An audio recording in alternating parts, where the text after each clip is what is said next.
What's up, everybody? Kevin Allen here from DFS Army, and today we're going to take a look at how to crush NASCAR mass multi-entry, but also NASCAR in general, using DFS Army tools. And the reason we're doing this today is because pretty much I did one of these yesterday for MMA.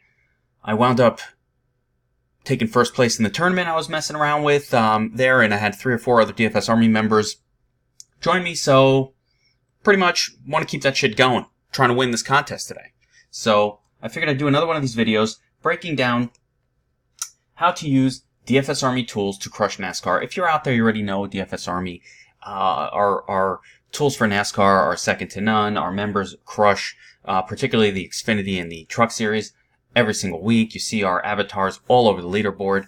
Well, this video is going to be a little bit of a tutorial of how that happens, how it all comes together, and what are these tools and these magical, mystical things that make it all come together. But also I'm going to show you a little bit about my process, how I work the Domination Station Optimizer to make 150 lineups to attack the various contests. And today I'm making 150 lineups for the Draftkings Minimax contest, which is just 50 cents to enter.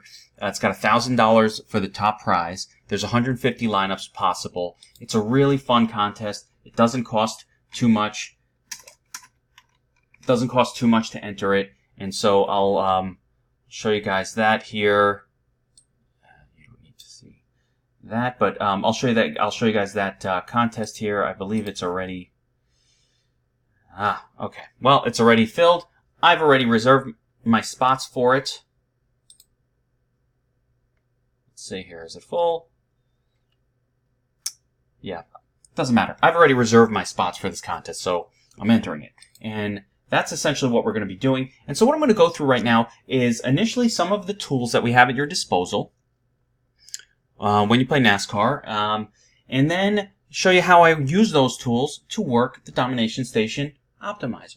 So the first thing I'm going to show you guys is within our DFS Army Slack, we have a lot of things going on. We have talk. You can ask Taco and Nilly and Ryan and all of our pros. They're asking questions. Members are talking back and forth. You see top players in the industry in here. But one of my favorite things that we do is it's called pit notes. And that is where our pros track down notes from the drivers to their pit teams, their pit crews, talking about how things were looking in practice. So you can go through all these various notes. And here you see Kyle Busch talking about he's feeling really good about his car and et cetera, et cetera. So, you know, I love this. He's starting second. He loves his car today. This is a track that he dominates at. You see some good, some bad, some warnings in here.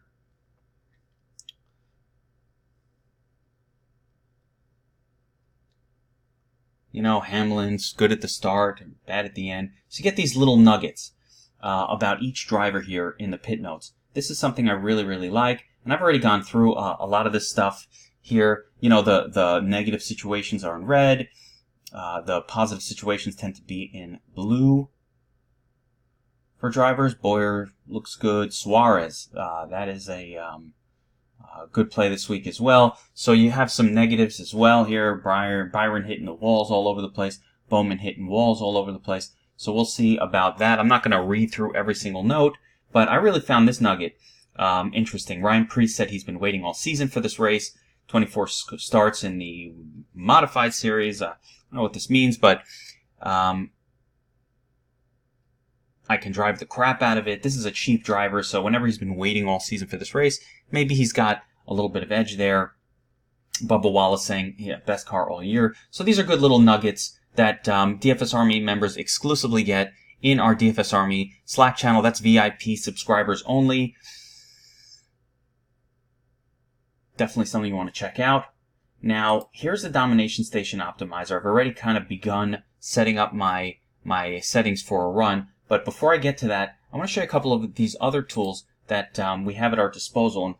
And one of my favorites, and again, this is for every single sport, nothing unique here. Every sport, every site, don't care what it is. We have pros, top players in the industry doing what we call coaches notes. And they're located on the DFS Army website. You go to there, let me move this up a little bit so you can see it. you go to the tab marked for that sport, and you can click on all the stuff we have going on. Cup Series, Research Station as well. I'll show you that here. Actually, I'll show you the Research Station because it is glorious as well. So we have a Research Station for just about every sport, and we have Coach's Notes for just about every sport. So here's the Research Station. This is really an incredible tool for NASCAR. I love it. Get the basics on page 1. Actually, I like to view these in sheets, so let's do it that way. Get a slightly bigger screen. This is how I do it. So I'm just going to keep to my approach here. You've got a track history, who's done well at what track, who's led a lot of laps in particular tracks. So, all of that information is at your fingertips. This is one of the things I like to scroll down to the scrubs and see who's done well here over their history. That I think is more important than, or it's just as important at least as looking at which studs do really well at a place. Check out, excuse me, check out Ryan Newman. For all intents and purposes, a cheaper driver, starting, I think, 26th in this race. Let's go. All our practice times here. Projections, 41%. He's starting 26th in this race, but he's got a really good history. A lot of green in there. Here's another guy, Suarez. A lot of green. How about Jimmy Johnson's done well at this track. So, who's this? Boyer. Boyer has been okay recently, pretty okay. Blaney, high finishes, but we're looking for more scrubby guys that sometimes can finish well. Here's another guy, Austin Dillon. Starting 21st here. He's got a lot of high finishes. Let's move that phone out of the way. Got a lot of high finishes, though. So this is some of the stuff we use. There's other really, really awesome information here. You've got practice speeds. This is the Draftkings info, but you got practice speeds, practice twos, practice speed. Historical is really important. Check this out. I'm going to show you a little bit of who's led laps at what track. So you see Kyle Busch has been really good at this particular track. He's 100% completing lineups here, so he's not a crasher at this particular course. This is another really, really awesome tab, DK average by start. Here is where you try to figure out if this is one of the kind of tracks where drivers from the back really do well, or if you want to get drivers from the front to really do well. And again, this stuff is all broken down in articles as well, and we break it down a lot of different ways, but I love having raw numbers and this awesome research station. So, looking at the numbers here, this does not appear to be a track that's going to heavily favor drivers starting in the way back. And that makes sense because these shorter tracks, this is a shorter track this week. A lot of times the drivers in the back end up falling back multiple laps. And we don't want that situation. The worst thing that ever happens is, and it's not a killer blow, but the worst thing that happens is you get a lot of drivers in their back 2, 3, 4 laps. And they're scrubs, and now they're competing for like 28th through 39th place. Essentially, you're locked into mediocrity with a lot of these super scrubs. So this doesn't seem like the kind of race that would do well for super scrubs. Let's re-verify that in looking at performance by driver rating. So the lower the driver rating, the scrubbier the driver. And unlike Daytona last week, which these numbers were a lot flatter, this is a race course where it absolutely does tend to favor better quality drivers, and the turd group does not seem to do very well at all. So we don't want to have too much turdliness in our lineups. We want to be careful with our turds this week. All right, so those are some basic informational things. Now I'm going to go to the coach's notes in the domination station. That's where I'm going to get most of my sort of leans and sways for this particular race. One of my favorite coach's notes, Neely J will do 2 sets of coach's notes. This is his sort of full blast one where he goes through every single driver, lets you know what format we think is ideal for them, what kind of potential they might have in this race, and all of that. So this is a really, really cool descriptive tool. Kyle Busch, really high on him. Alex Bowman, really high on him. You have some sort of, they call dominator studs, and these are guys who probably aren't going to dominate the race, but they're still studly. Here are your dominators. Kyle Busch is your top guy, and a dominator is somebody who we expect to potentially lead a bunch of laps. These are your dominator crew. Keselowski's starting first, but Kyle Busch is really coming in ahead of him. You're going to want to have exposure to both of these guys. Then you get sort of GPP exposure to someone like Truex. Starting sixth, he could find his way to the front and lead for a long period of time. But, with Busch or Keselowski starting up front is a really, really good chance those guys take that spot and just sort of hold on to it for most of the race. So those are some of the things we look at. You have some GPP guys, higher price guys that aren't likely to dominate, and every one of them is really a tournament only. Here's some value studs. I love this section here. I think Suarez starting 13th, but looking good in a lot of different ways. And obviously, when we checked the research station, Suarez looked like he had some pretty good finishes here. But starting 13th, there's not a lot of upside. Newman's been great at this type of track, and he's starting 16th. So he's starting 26th, so that's a lot of potential for scoring here on DraftKings. And obviously, we're looking at DraftKings here as our focus. Chris Buescher said some good things in the notes, the pit notes. So that made me like him. Austin Dillon also said some really positive things in the pit notes as well, and he's done well the last couple of races. So we see some of this, some value plays. These are the turds. Preece and Tiff seem to be the two that stand out here. Dillon's starting a little too high. McDowell just hasn't been good. And maybe a little bit of Bubba. Reagan's starting too high. LaJoy, not my thing. And your punts are super cheapies. Probably not going anywhere here. As you said when I checked the research station, most of these guys didn't do anything. So let's go back to our NASCAR coaches notes so I can look at Taco and Nilly side by side here as we start to craft our lineups. Now let's jump over to Domination Station.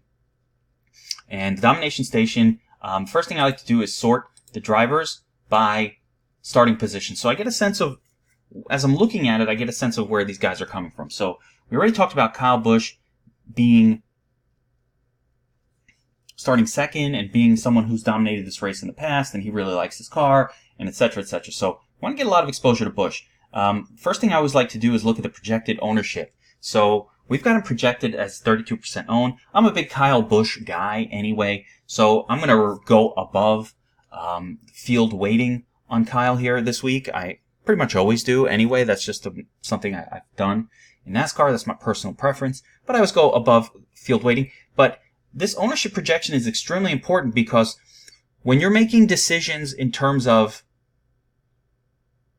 who to play, who to start, who to run, I'm going to even go higher with Kyle Busch. KB, that's my dude. But when you're making these decisions, if you want to go above, or you want to make a decision if I want to be above, below, or at field weighting on a particular driver. So that's really the decision that we make across all sports. And I talk about this a lot in the MMA video, but it's across all sports. When we're attacking mass multi-entry, particularly with NASCAR and PGA and MMA, especially sports where there are a limited number of combinations, and the winner of the tournament will oftentimes be someone who used the perfect lineup. We want to really create a portfolio of lineups and exposures, and then make decisions based around going over or under exposed on particular drivers, right? So I'm looking at the projected ownerships, and then I'm making decisions based around that. But before we get to that, again, I'm going to look at some of these guys. I don't want anything to do with Di Benedetto starting 7th. Probably won't have very much Logano.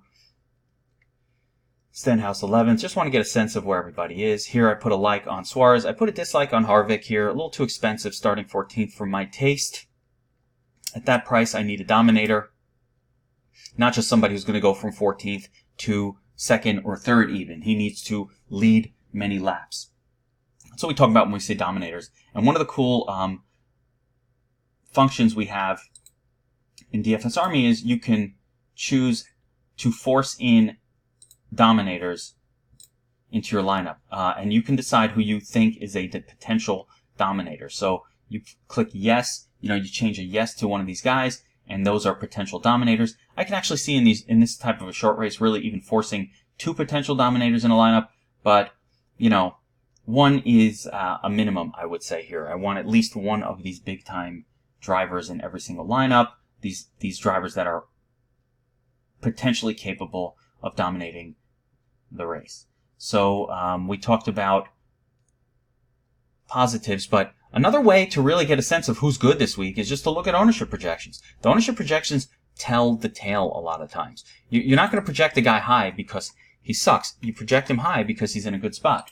One of the keys, though, is finding some maybe slightly lower-owned guys that will actually do well. So, there's a couple of these here. I'm a little bit surprised at seeing some of these higher ownerships on mediocre. I guess Castle's a good driver, so there's that thought that in a shorter race, quality driving skills will outweigh oftentimes having a shitty car.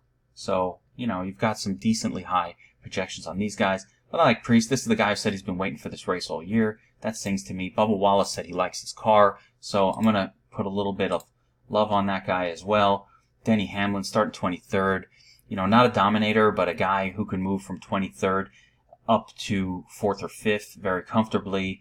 So I want good exposure to him. Willie Byron in this particular race, I believe, is moving to the back, but that'll lower his ownership. But Byron's a fucking stud a lot of times. And, I don't care that he's moving to the back. I think he'll be able to move his way back up. Austin Dillon in a good spot this week as well.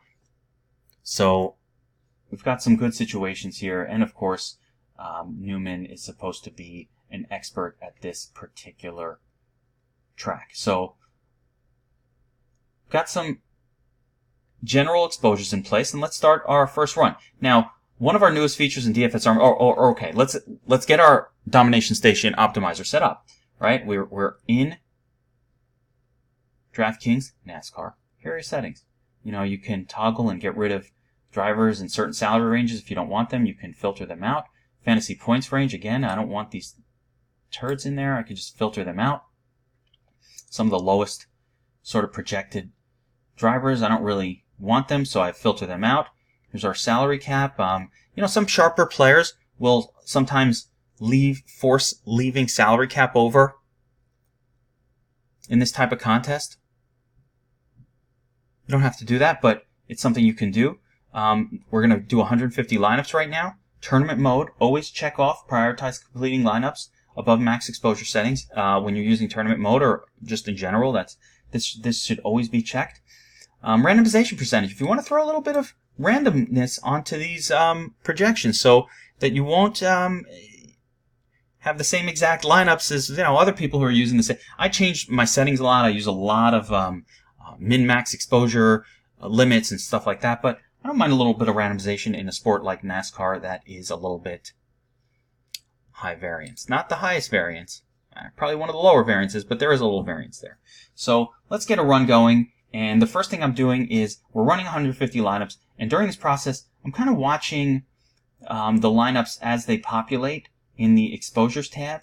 I'm trying to see where the ownerships are coming in compared to projected ownerships. Right? While I'm doing this, I'll be jumping back over to the coach's notes and kind of just looking through these and making sure that I'm on the right guys that the coaches love. So, I'm looking at Kyle Busch. Taco's got him cash GPP. That's as good as it gets with Taco. He's not a person who's given core plays, apparently. So he's got him set for cash and GPP. Neely's got him as a core play. Both have him as 5-star confidence. Same thing with Truex. So we're going to want to get some Truex exposure here. Keselowski, a little more risky, starting first. Going to need to hold first. But we're going to want some Keselowski exposure. He's the pole sitter, and he's in a good position to dominate early, unless Kyle Busch passes him early. So that's basically going to be what we're, watching for in this race. Is Kyle Busch going to hang out and quickly pass Keselowski, or is Keselowski going to hang out in first place for a while? We'll see what happens. I like KB's chances, but you never know. Neely likes Chase a little bit better than Taco does, but both seem to really love Denny Hamlin, so that seems like a really good play. Kurt Busch starting up front, just memories here. Alex Bowman will be the chalk of this slate, starting 37th. He's a quality driver. This is a little expensive for Alex Bowman. It's going to be very chalky. So another big decision in this particular race is going to be how much Bowman to use. Blaney and Boyer, 5-star plays. Very interesting, along with Newman. So we're going to want to get some Blaney and Boyer exposure, 5-star plays. Again, let's check news and notes, see what else we can see here.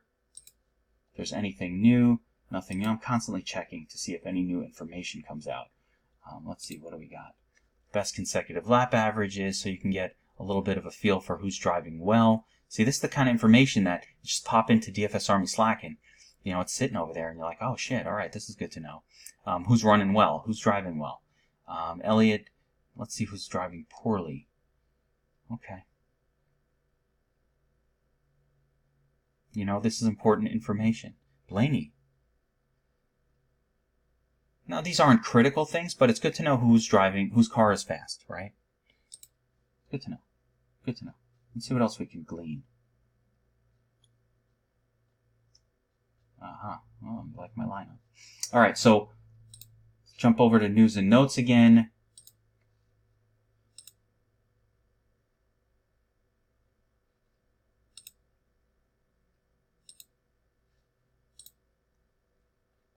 Yeah, I like to see this in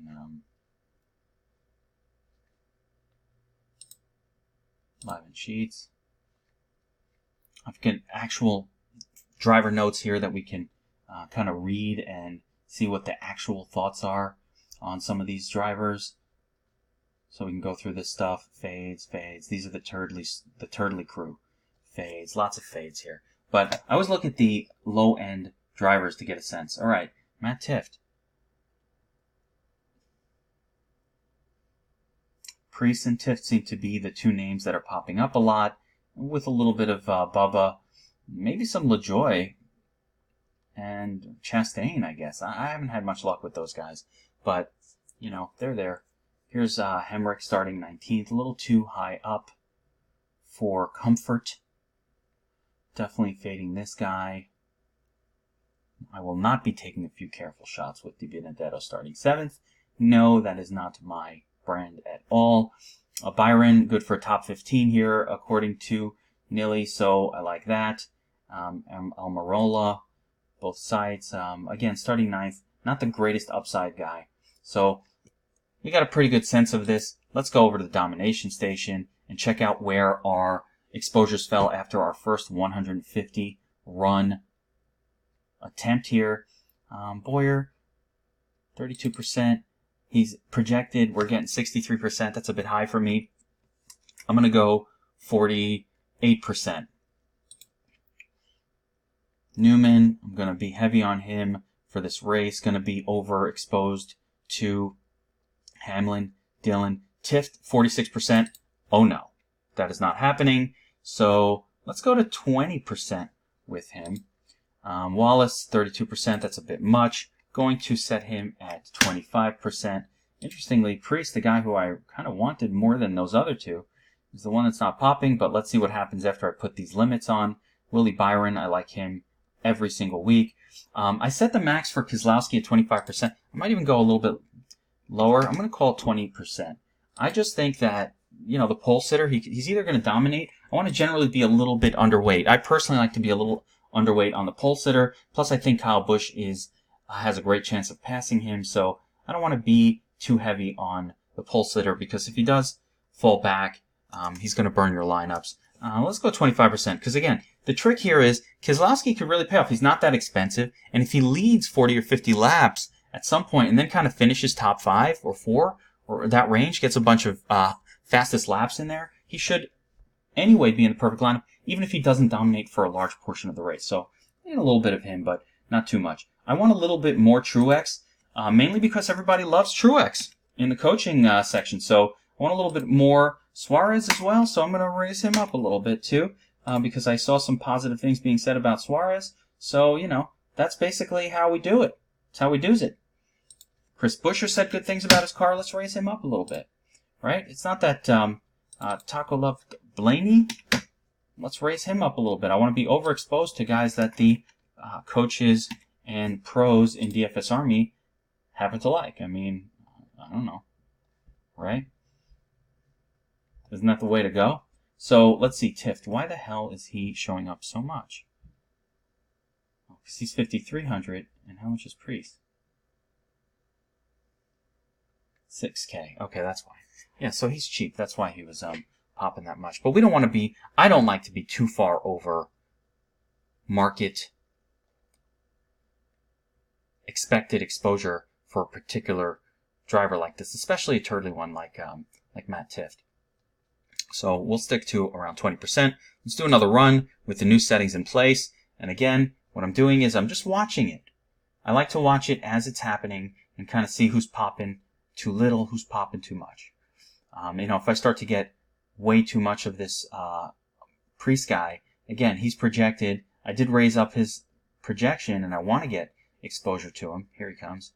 But I don't want 50% on some turd driver, so before I even continue this run and let it finish, I'm going to kind of set him at 35% max. And that's the beautiful thing about the domination station system. You could just control these exposures really, really quickly right on screen and run it again. And I love that we can control it right here from the exposures box, and you can see the projected ownership. You can control the min, and you can control them. I usually only work with max exposure settings, personally, outside of NFL and MLB, where I'll use min exposure settings specifically for pitchers or quarterbacks.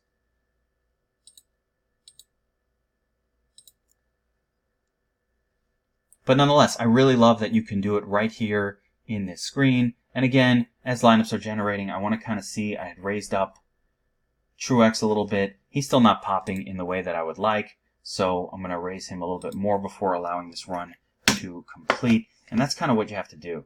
Kind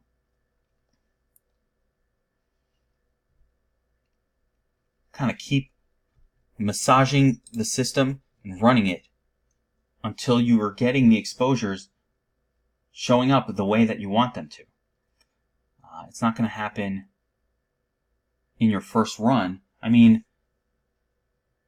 if I was doing 20 lineups, some people might just say, lock in one or two spots. I'm a big proponent of doing that. Lock in a couple spots and just let it rip.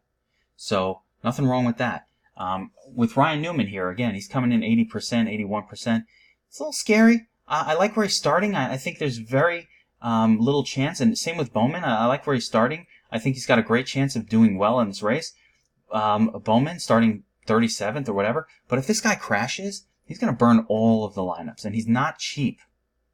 He's not cheap enough to have a mediocre outing and still be in the perfect lineup. So I'm going to make a few adjustments here as well as we're running this. I'm going to set Bowman to 60%. I'm going to set Newman also to around, I like Newman a lot here, so I'm going to set him to 61%. And if you're asking me where I'm coming up with these numbers, a lot of it is just I'm looking at the various stats, what the coach is like, and I'm a big proponent of the odds. Like, if you look at the odds here, Kyle Busch is far and away the most likely to win the race, but it's followed pretty closely by Truex and, there's Harvick there. Keselowski definitely not favored to win the race, which is, again, one of the reasons why, even though he's starting on the pole, got to be a little bit careful with that. Denny Hamlin starting 23rd, but, odds pretty high of winning. That's what I like. And now I'm looking for turds that are particularly higher than what their salary seems to indicate, or lower than their salary seems to indicate. So you can look at these salaries and like, here, Jimmy Johnson, the only negative with him is he's starting 10th, but I do think he's going to hang around. I want to get a little bit of exposure to him. 12% ownership projected. Let's see what else. Willie Byron, he's coming in decent. Yeah, Dylan and Newman seem to be the two guys. So I'm going to actually slap a like on Dylan as well. Make sure I'm getting my 50-ish% exposure to him. And this is what we're going to rely on to try to win this contest. So I left a little randomization factor going of 3% here, and this is going to be my final run for this video. But you could see the process. Every time you kind of run it and you're seeing where exposures are too high or too low, you can make a little adjustment here. It's much, much better to do that one at a time rather than trying to I think a big mistake that a lot of people make when attacking NASCAR or MMA or any of these sports really is they try to sit down They just use the tool incorrectly, where you might say, oh, I want 60%, so I'll set min and max at 60% for this guy. Or you'll come in and you'll set these ranges like 55 to 60, 55 to 60. That is not going to work well with the functionality of this system at all, and it's just not a good way to do it. But it won't work well with the functionality of how the domination station works. The way you should be setting it is working the projections and just controlling exposures using the max exposure setting. It's a much cleaner way. Using the min and max together is just going to kind of like force crazy lineups together in a weird way that I don't think will lead to very good things happening. So I'm just going to let this run play its course. I want to see where the final exposures all wind up. Then I'll jump into my Draftkings screen. I will edit them. I'll put these lineups in, and I hope, listen, it's a long shot, but I hope that I can come back in the comments section later and post a screenshot of me winning the tournament. That would be awesome. But more important than not, this is really designed to be a guide of how to use the tools. Again, you've got your coach's notes. You've got your research station. Where are we? Here's your domination station. Here's the research station. You've got all these tools at your disposal for NASCAR. We do this for every single sport. Now, if you're watching this and you're saying, hey, that looks pretty good, I want to check out DFS Army and what you guys do, hey, we'd love to have you. Just go to dfsarmy.com, sign up, and make sure you sign up as a VIP subscriber. VIP is very, very important because that includes access to our team chat forums, a lot of our tools, a lot of information. If you're not a pro-level DFS player, VIP is what you should use because we have coaches who are both breaking down these slates but also teaching the members how to use tools, just like this video. How to approach different contest types. What's a cash lineup? What's a GPP lineup? What's the difference? So that's a critical factor in what we do. Make sure you sign up for DFS Army VIP. I'll put a link to the sign up page in the comments section below on YouTube, and use promo code GEEK to get 20% off your DFS Army monthly VIP subscription. It's a great deal. Unlike other sites, one subscription here covers every single DFS sport, and we crush these fucking sports. So it's not some situation where one guy like me, Kevin Allen, is out there breaking down 10 different sports for you. We have hired the best coaches and pros in the industry specific to their sports. They're doing the breakdowns. Our MMA coaches are top 10 ranked people. Our NASCAR coaches are all in the top rankings. Our NFL coaches are all top 100 guys. Our NBA coaches, we have top players breaking down these slates. Some of the best in the industry. And that's the difference between DFS Army, again, and a lot of other places. You actually get to ask questions and get answers from the best in the industry. You get their breakdowns, you get their notes, and members will get out of it what they put into it.